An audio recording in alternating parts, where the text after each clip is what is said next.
There's a quote I once heard from the book To Kill a Mockingbird. You never really understand a person until you consider things from his point of view, until you climb into his skin and walk around in it. To genuinely understand someone's feelings requires beyond sympathy. You have to figuratively walk in their shoes. Too often, we judge others based on our own experiences and how we personally cope with our traumas.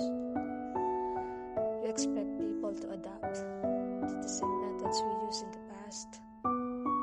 Some even shame others for not moving on as quickly as they did, believing that if I did, you can too, but we're not all the same. In my own experience, people often ask why I chose to be miserable when I could simply move on, as if my feelings and emotions don't deserve to be felt. How I wish I could explain it to them, that some struggle should not be judged or shamed by people who have never experienced them themselves. Mental health is important, especially for those who don't have safe environment where they can openly talk about their pain. People love comparing struggles, especially to those who are fighting just to survive.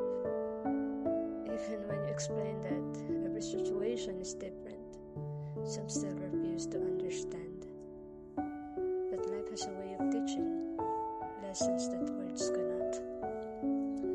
In their time, their own words may find their way back to them. Life reminds us that everyone carries burdens we cannot fully see.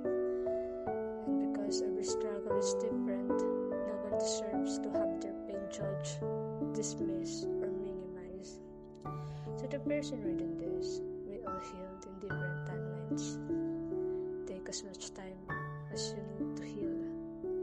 I hope you find the courage to keep smiling and continue pursuing your dreams and goals. I'm rooting for you.